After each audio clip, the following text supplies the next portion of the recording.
is going on, everyone? And welcome to Around the Metaverse, our weekly show where we bring together some of the best content creators from the Web3 community, talk about all the recent news, and give you guys everything you need to know to stay up to date.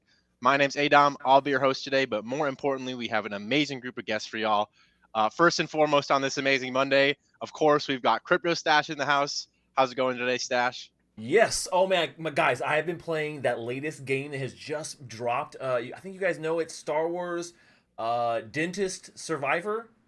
Yeah. That was when I was playing that today. Star Wars Dentist It's rough, Survivor. man. Just like they say out there, it's rough.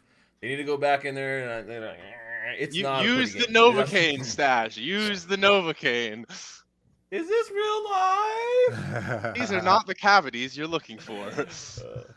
No, but for those of you who don't know, Stash had a pretty grueling dentist appointment today. So let's give him a round of applause in the chat. Emojis in the chat for surviving the dentist. I'm a big boy.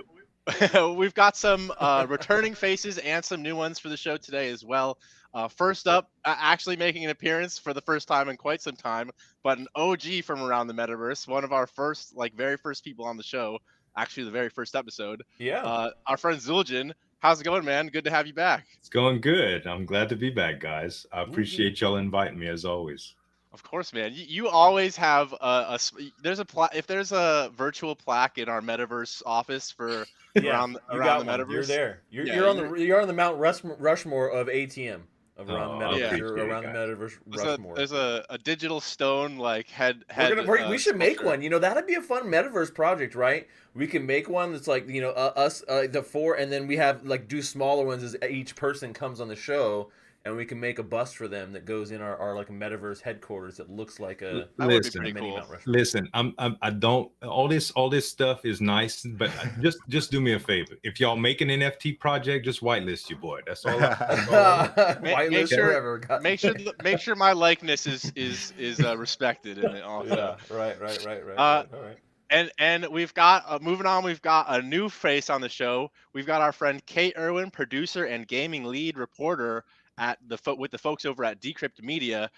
If you're not familiar with them, make sure to check them out because they are putting out some of the best content out there on all things crypto, Web3, everything there is. Kate, we're super happy to have you on the show today. Thank you for coming. And how are you on this fine Monday? Thank you. Good. We're good. We're catching up, recovering from the weekend of sleeping in the rain. We're having fun. Awesome. Well, yeah, thank you for coming on the show tonight. And then last but certainly not least, we've got our friend Iceyyy coming on the show. Thank you for hopping on, Iceyyy. It's great to have you back. Always a pleasure to be on the show with Stash. Adam, appreciate you. When you send me a message, I show up. I don't know what we're talking about tonight, so coming in hot, coming off, gonna wing it a little bit. Yeah. But it's always gonna be fun. The last minute, Iceyyy on deck. I love it. Thanks, Iceyyy. Yeah, the logistical nightmare that happened right before this show, you guys in the audience aren't aware of, but Icey's coming in all of his opinions on this are totally fresh and not prepared for whatsoever. Hot takes incoming. Iceyy's got the It's every time, though. negative That's one what we do here. handicap. This is the hot take show. But yeah, so let's hop into these hot takes because we've got a couple things to talk about today that both I think are actually pretty big news. Some of which kind of flew under the radar for a little while here. We're going to be talking about Apple losing a landmark case here in Web3, going back to some of the things we talked about here on the show. I don't know, probably was it almost a year ago now? Maybe. I mean, at least 6 months. We talked about it actually. I think multiple times about Apple in this case and how it affects things in general. Well, yeah, we'll get into that. Yeah, we'll get into that. But we're going to be talking about Apple losing this case, dealing with some of the payments what they were making people, the hoops they were making people jump through to get their projects on the App Store and on their platforms. We're also going to be talking about Yuga Labs' new CTO coming from Web 2 to the Web 3 space, in another story of a big, tenured executive coming out of the Web 2 gaming space and into a company here in Web 3. And I want to get all your guys' opinions on that. And lastly, we're going to be doing another lightning round here on what your biggest Web3 win has been so far. And I'm sure all of you guys are going to have something awesome to say for that. But let's dive into our first topic here, talking about Apple losing this landmark Web3 case. So for those of you who don't know, I think, at least 6 months ago, if not, almost a year ago, Apple came out and said that they were going to allow NFT projects and projects and apps that dealt with the blockchain in some fashion onto their app store, but with the caveat that they weren't allowed to use any external payment systems, and they were only allowed to integrate Apple's native payment system into their app, where they would be incurring a 30% fee on every transaction that would happen. And going the transaction fees. Yeah, and the transaction fees. So basically, double dipping on all of your things, taking all of the money, and this was a huge uproar because developers, it seemed very predatory and not in the best interest, obviously, of the developers in Web3 looking to work with Apple and put their products and solutions out on the App Store. But actually, a ruling just came in from the United States Court of Appeals for the Ninth Circuit that Apple versus Epic Games. So essentially, Epic Games sued Apple over this. And after all of the litigation, the courts decided that Epic did not have to pay this 30% fee with their stuff on Apple. And it's actually setting a precedent here, I think, that's going to mean that Apple's no longer going to be able to do this with any project. I want to hear what your guys' thoughts are on this, and if you think this is going to set precedent for other projects here looking to work with Apple. Stache, let me ask you first. I mean, do you think, why would you say this is such a landmark case, and do you think that the court made the right decision here? Yeah, I mean, I do think this actually is a pretty landmark case. When you talk about, in general, what some of the things we fight against here are in cryptocurrency, some of the ideals in the larger systems, and these centralized, siloed, fully controlled third-party systems like what Apple has, where they kind of have a monopoly in a lot of ways, where they say, nope, you got to do it our way or it's the highway. And that highway that you're going to be on, it's rough, bro. It's rough out there. You need to be on here on our store, and if you are, you're going to have to pay those big fees. Now, with this, there was nobody that was big enough to challenge Apple. And Epic was really one of the only containers that really could step up to the plate and try and do this.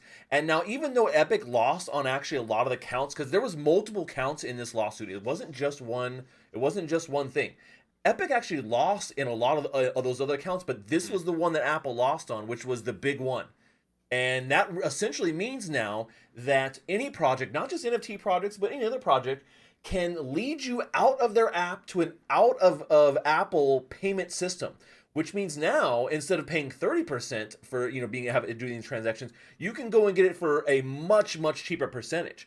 And that was essentially what Epic was saying. Hey, we're losing a lot of money because you guys are screwing us. This is not right. And judges essentially ruled in favor for them. And they even went back and said, hey, the money that you would have made from 2020 till now, even that, yeah, that goes to show that, look, you would have, if this had been the case, you would have made so much money. And they use that as a kind of basis for this judgment, which I think was kind of interesting. Looking at what the lost revenue would have been here for Epic, saying, yes, this is valid. So, but this helps everybody now.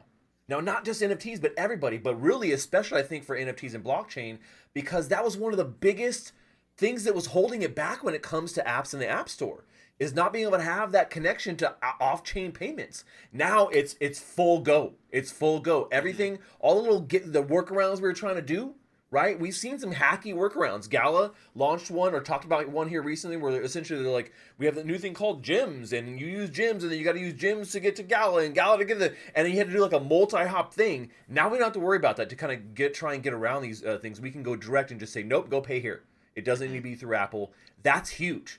That it doesn't need to be through Apple. Apple's always been about proprietary. Keep everything in-house. You can't open our computers. You can't work on them. You can't buy parts. It doesn't work like that. Same with the phones. They want to do that with everything. And this is one of the first times where it's saying, no, you can't do that now.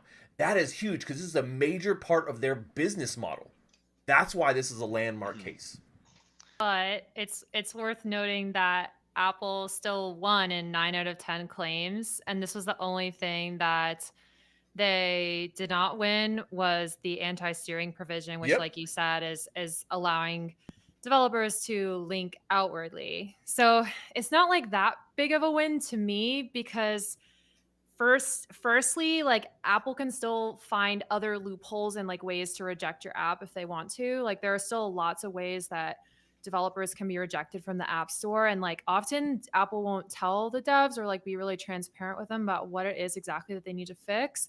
And like Uniswap struggled with that, getting their app approved. And so I think what's interesting is that, yes, that's right. We don't have to now sort of be in this like browser game era of struggle when it comes to mobile, but we still have to make users leave the app and go to an external browser to make any transaction, which to me increases user friction, which to me then will decrease user retention in a video game. So you know, the Web3 gaming experience is not solved yet. Well, hold on. So that's not necessarily true. You can tap an API through a web app pretty easily and make it just as seamless as anything. So if you're playing like a Farmville or some shit, you know, you're like, I want keys, buying keys, bink, and it's the same thing. It's the same button. It's just you're hitting a different API versus hitting the Apple payment API. You're hitting the whatever else payment API, and it's doing the same kind of stuff. So that's Yeah. not as big of an issue. And yeah, I mean, you know, like I said, acknowledging that Epic lost all these other ones, this was the major one. This is the one they wanted to get. So they may lose, you know, these ones in the short term, but it's the long term that I think this is really going to have a major impact. Well, and I think I'm go sorry. for it, Zueljin. What Kate was saying about you know, doing things to kind of offset their success or their failure rate. You know how the algorithms for search engines like YouTube and Google kind of squelch people that don't use their native platforms, or like the way the TikTok algorithm works. Can Apple kind of do that to gate? Like, can they just suppress search traffic that goes based on whether or not you're in their program or not in their program, which would ultimately probably hurt Epic a lot as well, you know, or anything like that, because they're not using like that payment system. They can't be prejudiced like that. I don't think there's really a way for them to necessarily do something like that, like use it as a you know, means of predatory, you know, payment gouging in some sort of way. They were essentially already doing that, but Right. no, I really don't. No, I'm telling you, this you know, when it comes down, I mean, you know, I come from a development background. I mean, this is a big thing. This is a big thing, and you know, getting an app in the App Store on Apple, it's always been hard. I mean, it's hard to do it in you know, on Google too. Google's a little easier.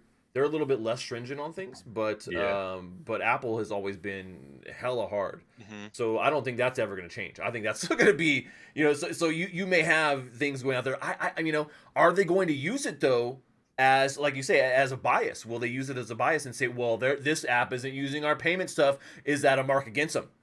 Mm-hmm. Yeah, or What do you offer guys think? I don't know. incentives like the reverse of sanctions. They could offer some sort of That's incentive. what I'm saying. They kind of you know? like, okay, you can do it, guys, but if you do, we're just not going to let you in. Yeah, and I think what part of what Kate was trying to say, correct me if this isn't it, Kate, but like I think, and what you're saying too, Stash, is like Apple for some time now has been, of the two major like mobile app stores, Google being the other, was 100, you know, probably twice as strict, exponentially harder to get your app approved on. And I think part of what Kate was saying was, even though that now that they're gonna allow people to use their own payment systems and things and not force them to use Apple's, they could still change their terms of service or whatever to, like, you know, just the projects that would otherwise be not like, that would not be using Apple's things now, can still get denied for some other, you know, arbitrary reason that Apple can just make up on the spot. And then, you know, maybe there's another lawsuit and more Right. Well, litigation. that once again, that's them being biased and basically using it and saying, "Ha, okay, you're gonna do this, fine, we do it." And then we'll find somebody. You know, it's like the cop, right? You know, the cop wants to pull you over. They'll find something. You know, and there's all kinds of crazy weird things hidden in the moving vehicle code.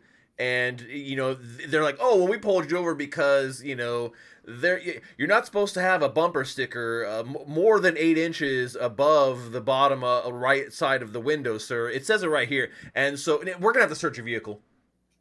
So that's kind of what Apple's polling is going to poll your side. They could. I could see that. I mean, they could see you them know, being biased I and saying, think- "No, man, if you're doing this, we're gonna." I mean, Apple's gonna Apple, right? And that's the problem Apple's with gonna these. Apple.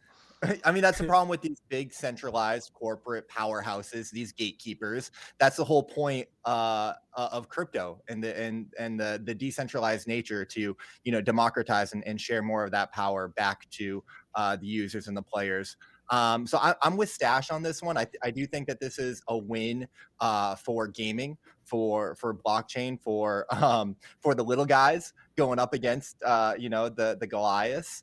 I kind of think of it as like, I feel like we're in the fight for crypto in America right now. It's kind of like the SEC giving Coinbase a Wells notice, and Coinbase, fighting back and bringing the fight back to them. So right now it's a game of inches, and we'll take any and every win that we can get. And I do think that this was a significant win for Epic Games, a significant win against, the powerhouse that is Apple. And hopefully we'll see more momentum from this, of like, hey, yeah, your practices are unfair and predatory, and we're not going to put up with it. And, we're going to take you to court, set that precedent, set that case law, and keep fighting.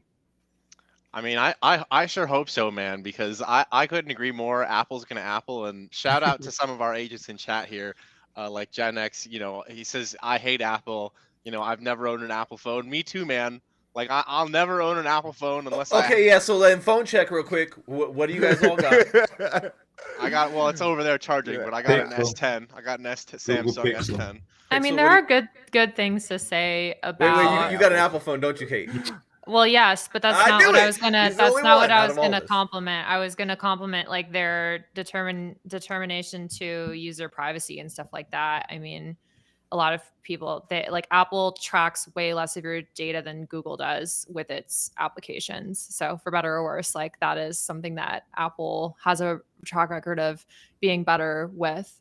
But yeah, I don't know.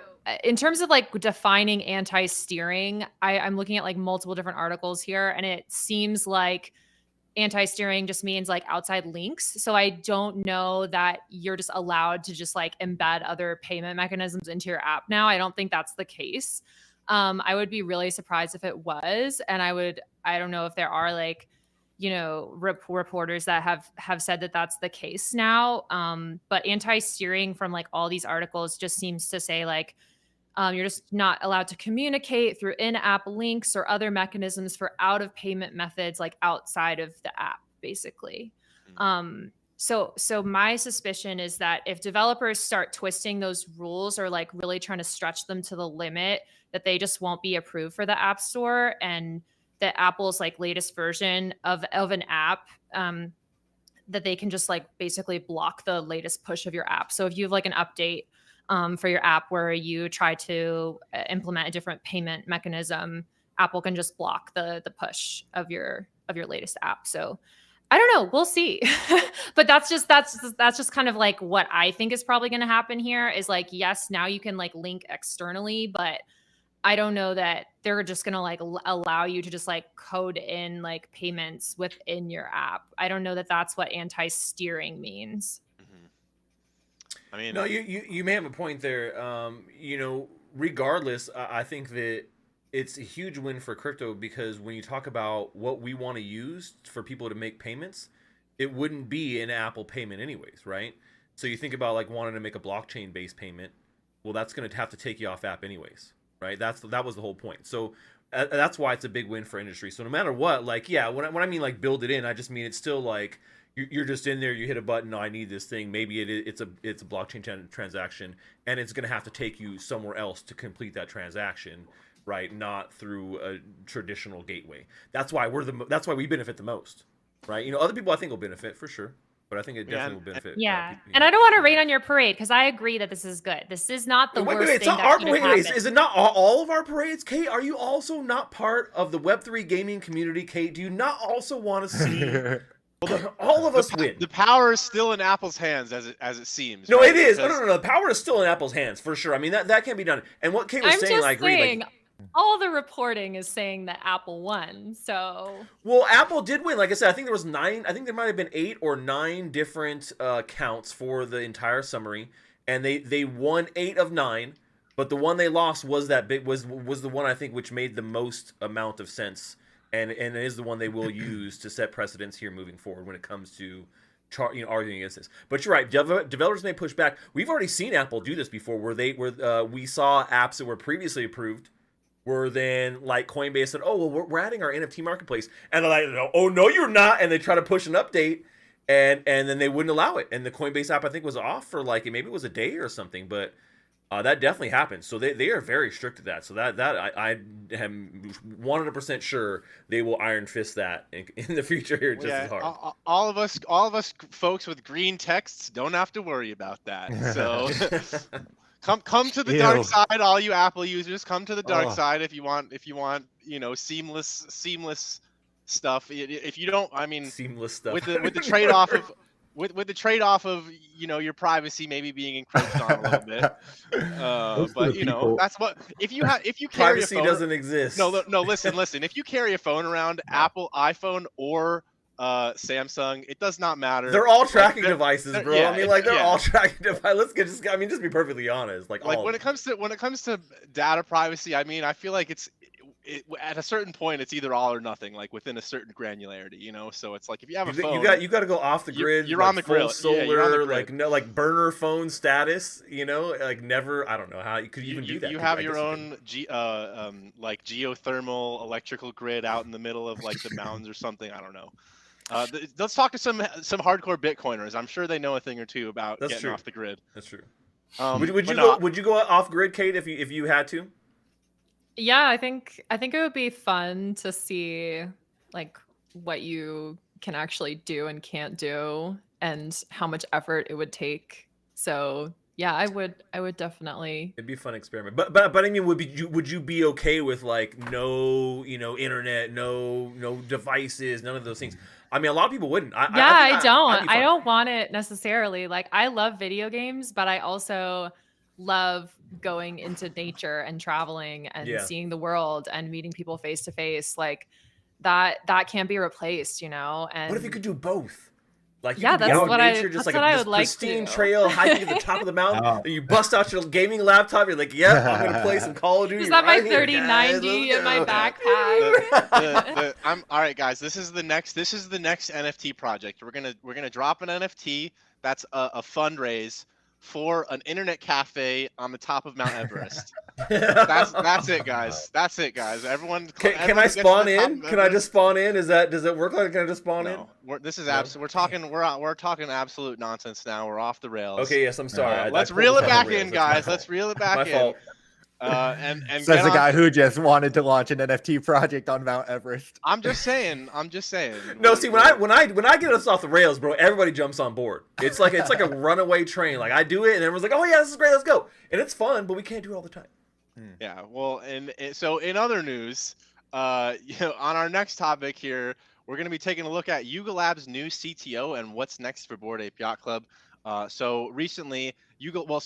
Recently, even before this, Yuga Labs just brought on a new CEO that was from Activision Blizzard, Daniel Aligre. I apologize if I'm butchering your last name, Daniel. But they actually just brought on another new hire that's a veteran, tenured exec from Web2 space who has worked at Epic Games and Riot, the creators or producers of League of Legends.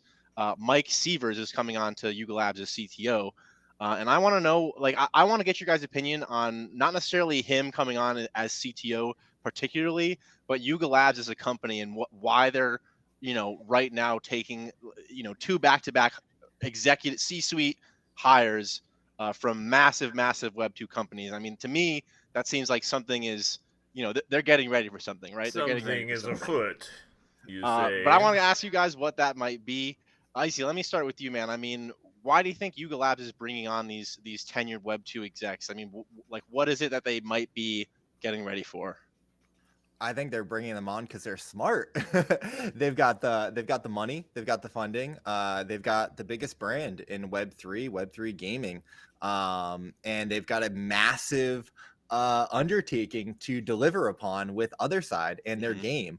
They're trying to make a real metaverse and make the next global IP with Otherside and Bored Ape Yacht Club. So I think it only makes sense to bring on C-level talent, to bring on people with real gaming experience and who know how to build an incredible game and get that football over the finish line. So this is super exciting. We've been talking about this like on my channels for a while, you know, this Web 2 expertise and talent coming over into Web 3, because that's where they see the opportunity, they see the potential, they see that's where the hockey puck is going. So I'm not surprised by this at all. And it's great to see. It's awesome. It's fantastic. I've been loving seeing all the clips that are coming out of Bryson's channel and the other side channels, the game development that's going on over there. So this is great. And you know, we're going to continue to see this. Well, yeah, I know Stash got a chance to hop in on the last trip they did into Other Side. So if you guys didn't see that out in the audience, make sure to check that out. And I thought it was a significant step up from the last one, with still some room for improvement. But Kate, I mean, let me ask you what they might be doing here, because Yuga has a lot of, you know, different projects or IP in the space. I mean, Bored Ape Yacht Club, I would say Other Side is kind of separate from the NFT collection itself, but still within the same, you know, universe of Bored Ape Yacht Club. They've got ApeCoin, they've got CryptoPunks, they've got MeBits. I mean, of all of the things under the Yuga Labs umbrella, do you think there's going to be any significant changes coming to anything like ApeCoin or CryptoPunks? I mean, I think the like kind of direction of Other Side is pretty clear. But of their other, you know, things that they have going on, what do you think that might happen with that? So I kind of think that Yuga Labs is a gaming company and that it's like a Web3 gaming company. So that's kind of the perspective that I'm coming at it from. And so it, to me, I'm in a similar position with Iceyyy. Like I do see it as like a very logical next step for them. As they like look to push into gaming. I mean, they're basically building an MMORPG. So it takes a lot of knowledge and like work and experts and like people coming from traditional gaming to really pull that off. Looking forward to seeing the different ways that they pull Web3 elements into it and allow you to experience it that way. Really curious about it. I mean, I know everyone was sort of saying that it's like a metaverse, and it's like, yes, but like every MMORPG is a metaverse, and also like almost every video game is a metaverse. Like you could argue that, right? So to me, it's like, yes, like some people who aren't gamers might say that they're like a metaverse company, and I'm going to say they're a gaming company, and we could like argue semantics all day. But like what I think matters is that clearly they're picking people from the gaming space, right? Like their new CTO was at Riot for 7 years on the engineering side, doing League. Like that's huge in terms of scaling. So a game like League that has millions of players, Legends of Runeterra, Valorant, like Valorant has a ton of players as well. Having to manage that on the engineering side, like you're looking at everything from like anti-cheat to like servers, and just being able to scale a game for millions of players. So that's a really good sign that they're bringing in people that have experience doing literally, you know, scaling for millions, especially considering their Other Side mint was like not scaled at all and was like a gas disaster, as we all know. So that's pretty exciting to see. So my POV is like, yeah, Other Side is like their big play right now, and it's an MMO, and like Yuga is the biggest. Like DAP Radar released a report calling them the Disney of Web3, which is kind of an interesting take. And yeah, I mean, ApeCoin is the biggest coin by market cap among the gaming coins. So it has a market cap of 1.5 billion almost. And to give you like context, all of Ubisoft is 3.4 billion. So it's really interesting to see them just become a huge player so quickly, and their game hasn't even released yet. Well, yeah, and you know, you just reminded me of something too. I mean, think about like with League of Legends also, you know, I see sort of a parallel between like taking the game even and what they did with the Netflix show Arcane even, and like, you know, I feel like that's in the same realm of things for the future of Bored Ape Yacht Club. And the Other Side is like, you know, it's gonna touch every part of entertainment, right? There's gonna be a game. There's probably gonna be some kind of like, you know, show that comes out like based on the lore that they're building with the game. And you know, like you said, who better than people who've done it before and have proven success in building something like this to bring onto the team, to take that vision and make it a reality. So I couldn't agree more, and I think you're spot on there. Zueljin, let me get your opinion, man. I mean, like, what do you think when they bring these? So they're bringing on a ton of, probably some big hires, some new salaries that they're going to be shelling out here. I mean, what do you think that they should be working on with these guys? Like, what issues should they be tackling that you saw as or have seen as issues with Yuga Lab within Other Side, Bored Ape Yacht Club, or anything that they're doing? To be honest, I don't know a whole lot about the Other Side project and Yuga Labs and what they do, because I felt like ever since Bored Ape was a thing, I missed the boat. So I never dove into all those projects, and I chose to spend my time and effort on other projects that I felt were more accessible. But from what I can see, the Disney of metaverse is I think it's a good example. Like, they're going for brand recognition across the board on all of those different platforms, and through entertainment, like you said, from League of Legends being able to put out all of those movies, and the game as well. They're building that whole metaverse out there, lore. That's a heck of an experience to try to pack into something new, a different company, much less one that has challenges like Web3. So in general, I think it was a good idea to bring him on. Something that I didn't hear talk about yet was these guys that they're bringing on, they have network connections as well. Their circles of professional contacts and even friends that they have dinner with and stuff like that. How powerful that can be in, high tier companies. I think there's a lot to be said for the type of partnerships that they're going to be able to contract with those type of relationships. And in general, like, if you heard anything that Mike Sievers said, I didn't hear any interviews, but just from what I read in a press release, he acknowledged that it was a paradigm shift. Like, people don't speak like that unless they kind of part of the crusade. Like, he knows what's going on. When you get revved up and start talking about Web3 and the evolution of crypto gaming and stuff like that and NFTs, you almost get your blinders on. It's going to happen. It's definite, so somebody with that type of that expertise and that history going into an industry like this, I think we're destined for some great things. Mike Sievers over at Yuga Labs with is Thanos with the Infinity Gauntlet. Like, Web3 gaming is inevitable, But no, I mean, I agree with you too, Zueljin. I think obviously if Yuga is bringing these people on, then they're serious. I mean, time and time and again, we've seen, even with the criticism that they've accumulated over the years now, I still think. With all that said and happened, that they're still one of the biggest people or players in the space pushing things forward. And it's great to see them really taking the steps that should put them, keep them in the position they're already in. Well, popularity brings that criticism too. Like, name a sports team that doesn't have haters and diehard fans, and they have to make decisions on talent every day. And those people that get recruited in for the seasons and get these ridiculous salaries, that's huge investments for the betterment of the team. Well, some people might have a different opinion, right? They have a lot of angst about who gets in and who doesn't or whatever, and who gets hired. That's kind of the same thing with Web 2 and Web 3. You're going to hear about bad stuff. Plus, crypto already has a bunch of negative sentiment in gaming. It's very controversial. So it's going to get that kind of flack, regardless if they're doing everything right or if they have some slip ups. It's growing pains, It's a new industry.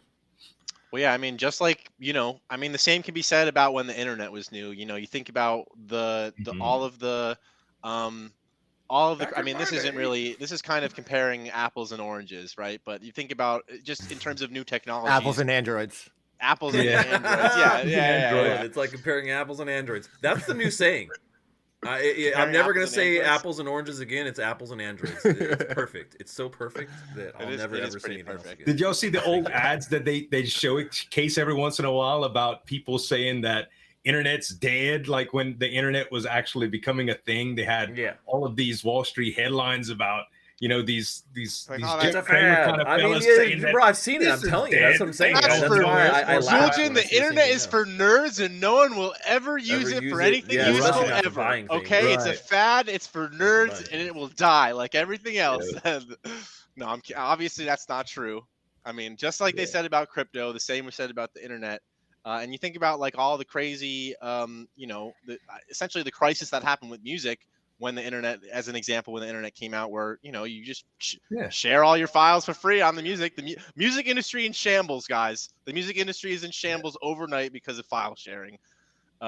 Yeah. But no, I mean, Meanwhile, Tom from MySpace is here typing away on his keyboard, getting ready to blow everything bigger than anybody thought social media would ever be. Like, all it takes is a dream, baby.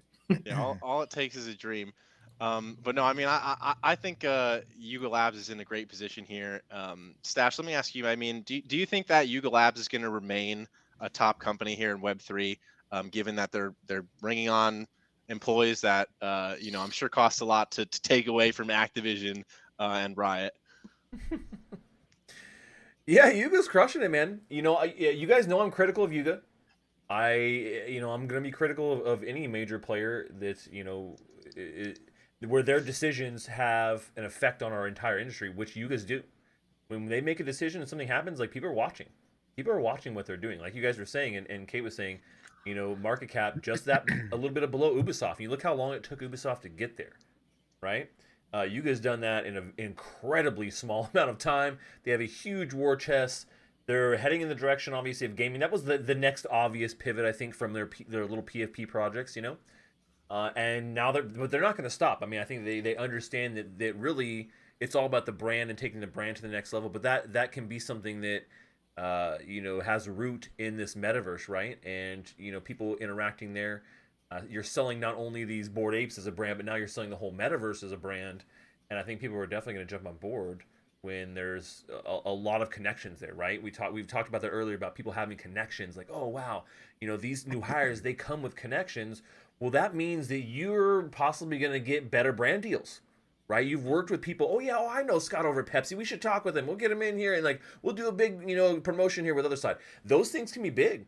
You know, especially in the beginning, and to get user acquisition in the beginning is going to be pretty hard for any metaverse. If anyone's going to be able to do it, I think Yuga has a good chance. They will take their brand in other directions, and it's going to be great. They're really going to push it, I think. You know, we've already seen this with, you know, Bored and Hungry, which is a Bored Ape themed restaurant. People are starting to kind of do it on their own, but I think Yuga's really starting to make a big push to do it themselves as well. That's what we've kind of seen is a lot of, you know, holders going out and using their Bored Apes to do branding and do brand stuff. I have a Bored Ape branded vodka that someone gave me at NFT LA. Wow. And yeah, and so that just goes to show, like, people are taking these NFTs and using them for brands, and they've been doing it for a while now because it's been part of the NFTs, you know, perks, right? The utility. But now Yuga's really starting to see, like, hey, how do we do this in the biggest way and make those big moves? You know, they're still trying to catch up with Doodle on that though, because Doodle dropped some pretty big news, man, and you know, they have some great partnerships. So I think we'll see. I think Yuga's maybe you know, is really working on that, and Other Side is a big play, but it's more of a long-term play. The shorter-term play stuff we're seeing with like the sewer pass stuff, and you know, not very approachable, but I think we'll see more approachable stuff here pretty soon. Expanding on that branding and doing things like cartoon shows and, like, you know, web series and all kind, you know, sneakers, and like we'll see apparel lines that, you know, coming from them, right? Coming from them directly, not just holding. Imagine like, so I mean, it would be, I'm trying to think of a way that this works, but imagine some kind of like crossover between, like, you know, if they're Riot, like you're saying, the connections that they can, you know, start to look at making with these you know, connected veterans coming into the company. You know, think about like a League of Legends Bored Ape Yacht Club collab. Like, how does that work? Or like Dude, they could, a yeah, you could do a Modern skin. Warfare, Like, dude, do you think about playing having some cool board imagine skin? imagine having your ape, your NFT ape as a little like in Call of Duty as one of the trinkets that like hangs off of your gun. Right, and that's what we're saying. So when we talk about, and so now when you say things like that, when we talk about the interoperability, and everyone's like, no, the metaverse is dumb, interoperability will never work. You can't take a dragon into Call of Duty. So if you own a dragon NFT in World of Warcraft, you dumbass, you could never take it into Call of Duty. That's dumb. You're dumb. I hear that so often from gamers.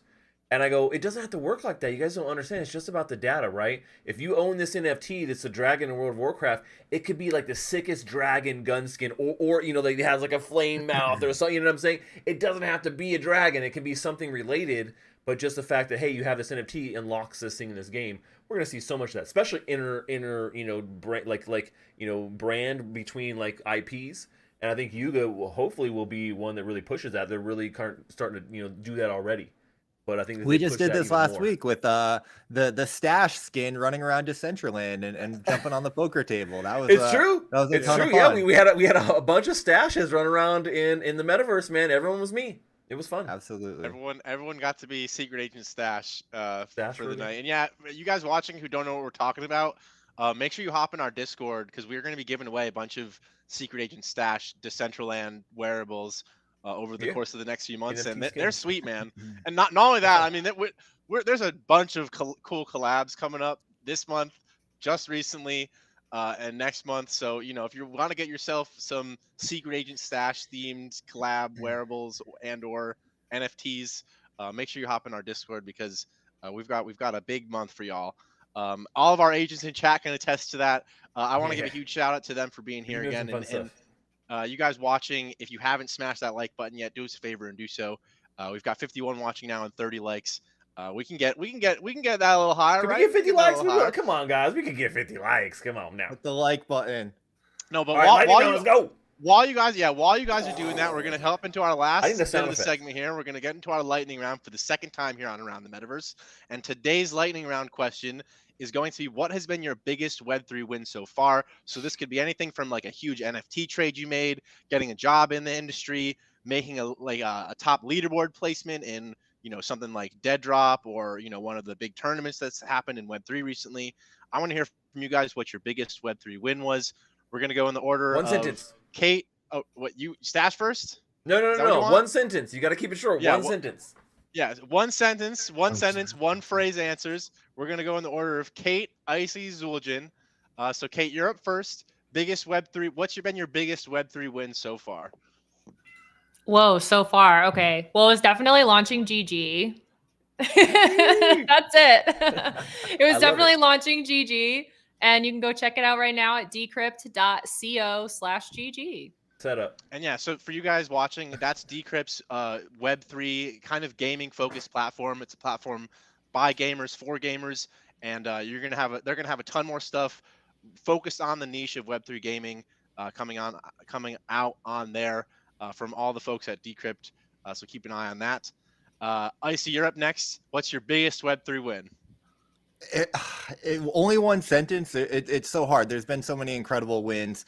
I'll go with my most recent one, which was becoming a featured streamer on the Decrypt GG platform, courtesy of Kate and Decrypt. So thank you guys for that. And also getting my little mini stash, of course, is one of my favorite Web3 wins. Wait, Iceyyy, you have one of those too? I didn't even know he had one of those. You know that. I gave that to Iceyyy at the Web3 Game Awards last when was that in January? January.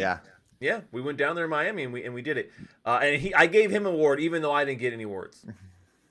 That's how we do it. But that's how we do it here at the GIA.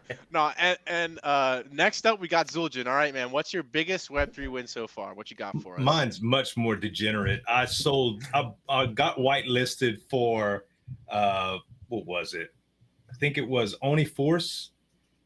Paid about $400 for 2 NFTs and sold them for 35 grand and bought 2 acres of land with it. Hell yeah. Round of applause and emojis in the chat for Zueljin on on a proper NFT trade, man. I'm still holding an OnlyForce, man. Dude. It's just, oh man, they're dead. And then you know, Yeah, last virtual land is so last year. Am I right? Yeah. Well, what? Yeah, real land. Real land is. I'm bullish on real land. I mean, I you can got have plenty of both, virtual but, land you know. too, but it's much easier to maintain. I'll tell you that much. well, the any of the false scarcity that they've promised with virtual land could be you know, fiddled with later Yeah. down the road. So you know, there's nothing like getting some real IRL land. That's Right. you got real scarcity. But For last when but he goes certainly- off grid. Well, yeah, for when we go off grid, we're making a compound. We're gonna work on the Mount Everest internet cafe out on our off the grid in the woods compound. No, but last but not least, Stash, what is your biggest Web3 win so far? What you got for us? Biggest Web3 win so far, I think, really honestly, is knowing that I have helped and onboarded thousands of people into crypto, into Web3, into NFTs. It just warms my heart. It really does. But I mean, if we're talking about like NFT trades, like I will say, the other one that really just popped in my mind, which is just super random, that came to my mind, is really early on in NFT history. This was, I think, 2018, mid 2018. There was a project called Ether Lambos that was around, and they had to airdrop me some Ether Lambos, and they were just sitting around. And one day, I got a bid on OpenSea, and someone was like, "Oh, we'll give you," it was like 3 or 4 ETH or some shit. And I was like, "What is going on with this?" And I sold these Ether Lambos that I got airdropped that I had no idea about for like I mean, I don't know what was ETH was at the time, but I think it was about 20K worth of ETH that I got off these Ether Lambos. Holy shit! Boom. Bring back Vroom, the bull vroom. market. I mean, I have a bunch of those because that's kind of what used to happen back in the days. Like, you just get random NFTs. There wasn't a lot of people around, you know. So it was like, oh, you want some NFT? Sure, here, you know. But yeah, but no, honestly, man, I really do love helping people, and that is one of the things I do really love. My biggest win is knowing that I've helped people for sure. Speaking of, man, shout out to Kobe Streams, an agent in chat, who says his biggest Web3 win is being associated with all of us legends on the stream here. So Kobe, Shout out Kobe. Wag me, you're the homie, wag man. Me, You're the folks, wag homie. me.